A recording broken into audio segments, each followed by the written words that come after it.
नमस्कार बच्चों, मैं संगीता सेन आपकी हिंदी टीचर एनवीरो ऑनलाइन स्कूल में आपका स्वागत करती हूँ।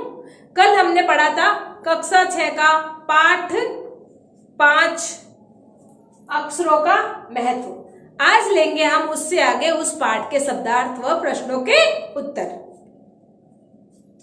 पहला शब्द है तादाद। तादाद का अर्थ है यहाँ पर संख्या। अगला शब्द मूल। मूल का अर्थ है जड़ या आधार। अगला शब्द कल्पना। कल्पना का अर्थ है यहाँ पर अनुमान। अगला शब्द हाल। हाल का अर्थ है दशा।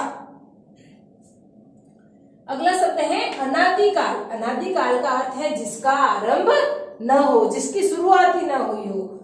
अगला शब्द अरब। अरब का अर्थ है 100 करोड़। 1 अरब में कितने होते हैं? 100 करोड़।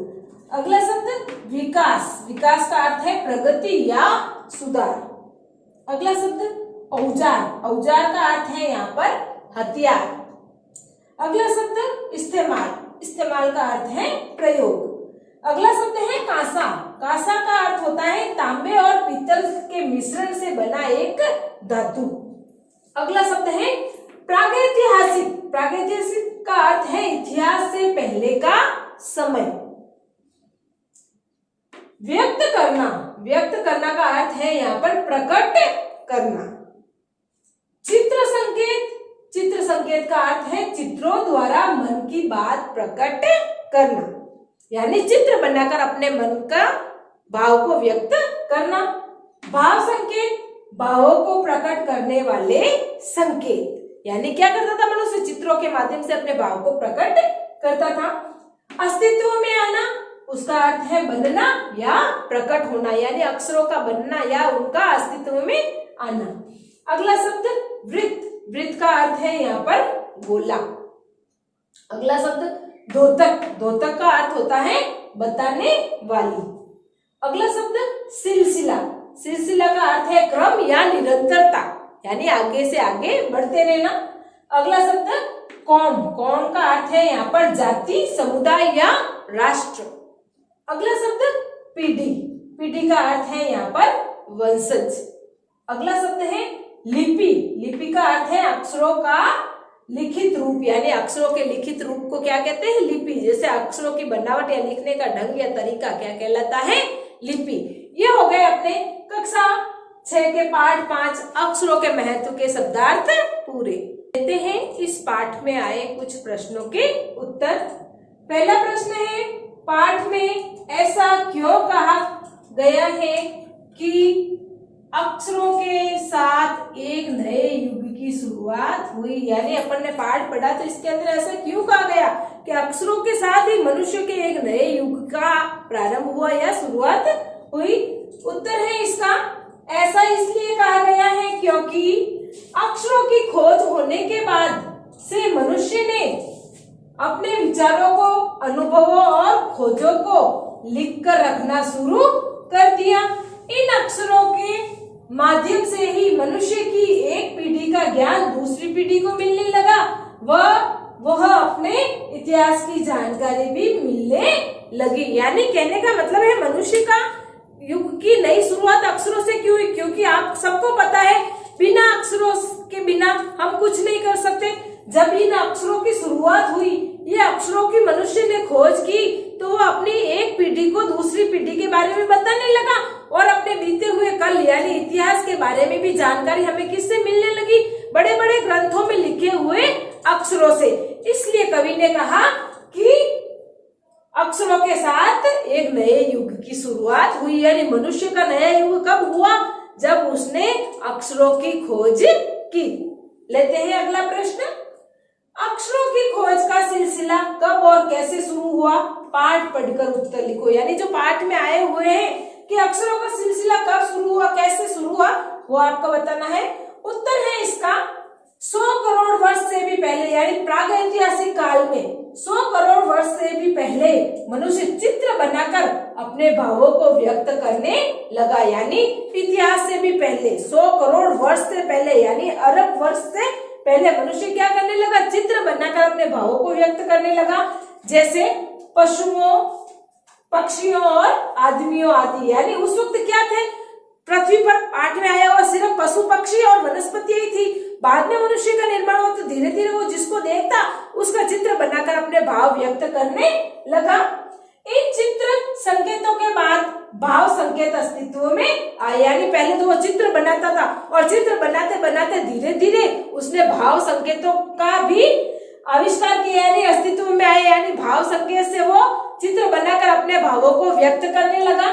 जैसे एक छोटे वृत्त के चारों ओर किरणों की रेखाएं बनाकर उसने सूर्य का चित्र बनाया। यानी उसके मन में जो भाव आता, पहले तो वो चित्र के माध्यम से, चित्र मतलब पहले जो देखता वो बनाता।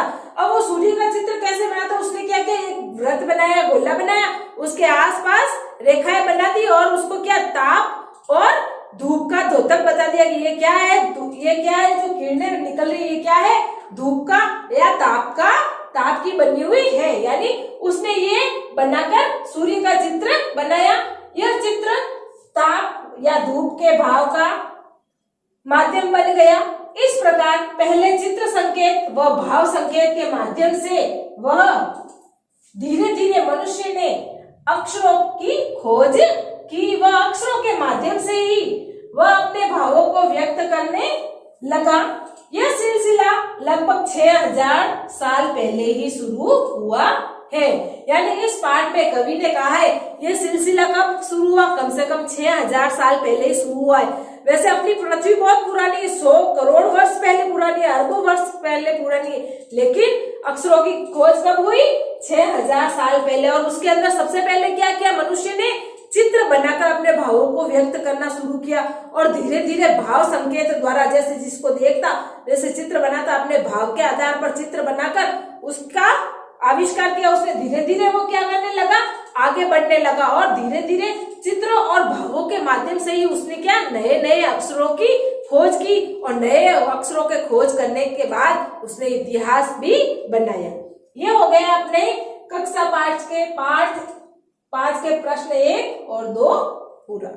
अगला प्रश्न है, अक्षरों के ज्ञान से पहले मनुष्य अपनी बात को दूर दराज के इलाकों तक पहुंचाने के लिए किन किन माध्यमों का सहारा लेता था। यानी जब मनुष्य को अक्षरों का ज्ञान नहीं था तो वो अपने बातों को, अपने संदेश को दूसरे इलाकों तक कैसे पहुंचाता था। उत्तर है इसका, अक्षरों का ज्ञान होने से पहले मनुष्य अपनी बात को दूर दराज के इलाकों तक पहुंचाने के लिए चित्र संकेत, भाव संकेत, पंखों से सुशोभित नगाड़ा, कौवा, आग आदि का सहारा लेता था। और ज्यादा दूरी पर संदेश भेजने के लिए जो लोग तेज गति से चलते उन्हें भेजा जाता था। यानी कहने का अर्थ है पहले मनुष्य को नहीं था इतना ज्ञान, तो क्या करता था, चित्रों के माध्यम से अपने संदेश भेजता था। और कोई नहीं सुन पाता, जोर जोर से चिल्ला के, कभी कौवे की आवाज निकाल दे, कभी ढोल नगाड़े वगैरह बजा के, इस तरीके से अपना संदेश दूसरों तक पहुंचाता था। और जो बाहर लोग रहते थे उन तक यदि कोई संदेश पहुंचाना होता तो वो क्या करता था, जो लोग तेज गति से चलते हैं उनके साथ अपना संदेश भिजवाता था। आगे है भाषा की बात में उपसर्ग संबंधी प्रश्न। यानी उपसर्ग होते क्या है। उपसर्ग, पहले उपसर्ग कहते किसे हैं, जो शब्द किसी शब्द के आगे लगकर उसमें परिवर्तन कर देते हैं। शब्द के आगे लगकर उसमें क्या कर देते हैं, परिवर्तन कर देते हैं, वो क्या कहलाते हैं, उपसर्ग। और यहाँ पर कुछ उपसर्ग युक्त शब्द दे रखे हैं, उसमें से आपको उपसर्ग को और मूल शब्द को क्या करना है, अलग अलग करना है। देखते हैं उपसर्ग क्या है। पहला शब्द है असफल। असफल में देखो कौन सा उपसर्ग लगा है, अ उपसर्ग। कौन सा लगा है, अ उपसर्ग। और इसका मूल शब्द क्या है, सफल। क्या है, सफल। अब सफल का अर्थ है जिसको सफलता मिली और अ लग गया तो इसका अर्थ क्या होगा, जो सफल न हो सके, जो सफल न हो सके। अगला अदृश्य। अदृश्य में भी आप देखो अ उपसर्ग लगा है और दृश्य मूल शब्द है, तो ये क्या हो गया, अ उपसर्ग है इसमें और दृश्य क्या है, मूल शब्द। जिसको देखा ना जा सके, जो देखा ना जा सके, जो दिखाई ना दे,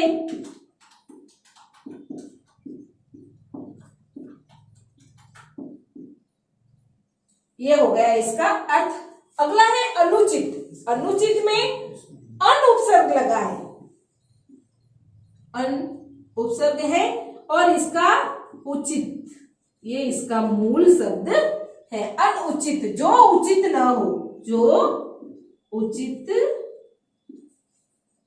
न हो, ये इसका अर्थ हो गया। अगला है अनावश्यक। अनावश्यक में भी अन उपसर्ग लगा है और इसका मूल शब्द है आवश्यक। इस अनावश्यक का अर्थ क्या होगा? जो आवश्यक न हो, जो जरूरी न हो।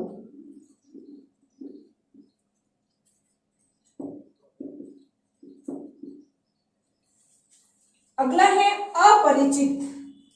अपरिचित में भी अ उपसर्ग लगा है, तो इसका मूल शब्द होगा परिचित। जो परिचित न हो। अगला है अनिच्छा। अनिच्छा में अन इच्छा यानी इच्छा न होना। यहाँ पर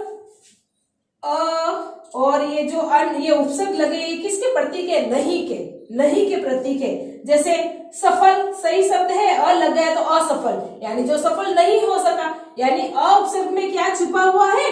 नहीं। क्या छुपा हुआ है? नहीं। इन सब में नहीं छुपा हुआ है। अन आवश्यक और आगे लगा दिया अनावश्यक, यानी हमें नहीं चाहिए, और आवश्यक हमें चाहिए, हमें जरूरत है, यानी अ और अन उपसर्ग में क्या छुपा हुआ है? नहीं। यानी अपने ये उपसर्ग लगाते ही आप देखो शब्द में क्या हो गया? बिल्कुल ही परिवर्तन हो गया। जैसे मूल शब्द था सफल, सफल के आगे अ लग गया तो क्या बन गया? जो सफल न हो सके। अगला है अदृश्य। अदृश्य में अ उपसर्ग लगा तो बन गया असफल, जो दिखाई न दे सके, और इसका मूल शब्द क्या है? दृश्य। दृश्य का अर्थ क्या था? जिसे देखा जा सके, यानी अ लगते ही या अ लगते ही उसका अर्थ बिल्कुल उल्टा हो गया। ये हो गया अपने उपसर्ग वाला प्रश्न पूरा। लेते हैं भाषा की बात का दूसरा प्रश्न, जो विशेषण से संबंधित है। विशेषण आप शुरू से पढ़ते आए हो, कहते किसे हैं? जो शब्द संज्ञा या सर्वनाम की विशेषता बताते हैं उन्हें हम विशेषण कहते हैं। वैसे विशेषण 4 प्रकार के होते हैं: गुणवाचक, संख्यावाचक, परिमाणवाचक और संकेतवाचक या सार्वनामिक विशेषण भी कहते हैं। लेकिन आपकी पाठ्य पुस्तक में जो विशेषण के उदाहरण दे रखे हैं वो है परिमाणवाचक विशेषण के उदाहरण। यानी इसके अंदर क्या है? जो शब्द या जो वस्तु, किसी भी, जो विशेषण क्या होते हैं? माप-तोल संबंधी विशेषता बताते हैं। जो किसी वस्तु की माप-तोल संबंधी विशेषता बताते हैं वो किस में आते हैं? परिमाणवाचक विशेषण में आते हैं। तो यहाँ पर ये जो दे रखे हैं ये सारे माप-तोल संबंधी शब्द दे रखे हैं, तो ये सारे किसके उदाहरण हैं? परिमाणवाचक विशेषण के उदाहरण हैं। आइए देखते हैं अपन, ये जो खाली जगह दे रखी है उसके अंदर इनको आपको भरना है। जैसे पहला है 3 खाली जगह खीर। अब देखो आपको इसमें से विकल्प देखने हैं और यहाँ लिखना है। क्या आएगा? 3 कटोरी खीर। तो पहले में क्या आएगा? 3 कटोरी खीर। अब अपन माप इसको गिन तो नहीं सकते, यदि अपन गिन सकते तो ये संख्यावाचक विशेषण में आता, लेकिन ये माप-तोल संबंधी है इसलिए यहाँ पर आया 3 कटोरी खीर। ये उदाहरण किसका है? परिमाणवाचक विशेषण। अगला है 2 खाली जगह जमीन। अब ये यहाँ पर क्या आएगा? प्याला नहीं, यहाँ पर आएगा एकड़। 2 एकड़ जमीन। अब अपन इसको माप-तोल संबंधी है, जमीन को अपन मापेंगे, न कि अपन उसको गिन सकते हैं, तो ये भी क्या हो गया? परिमाणवाचक विशेषण। अगला है 2 खाली जगह कॉफी। यहाँ पर क्या आएगा? 2 प्याला कॉफी। यानी इन विकल्पों के माध्यम से, इनकी सहायता से आपको ये भरने हैं। अगला है 5 खाली जगह बाजरा। 5 किलो बाजरा। कहाँ लिखा है, ये रहा।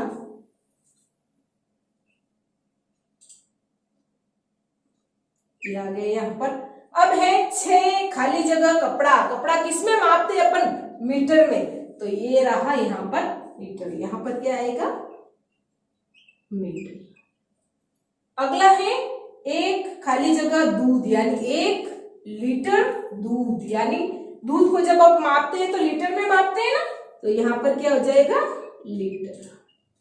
ये सारे किसके आ रहे हैं, परिमाणवाचक विशेषण के उदाहरण हैं।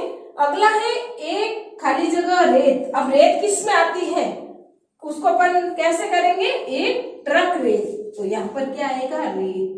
अपन इसको गिन तो नहीं सकते, इसलिए ये परिमाणवाचक विशेषण का उदाहरण है। अगला है 3 खाली जगह तेल। अब यहाँ क्या आएगा, 3 चम्मच तेल।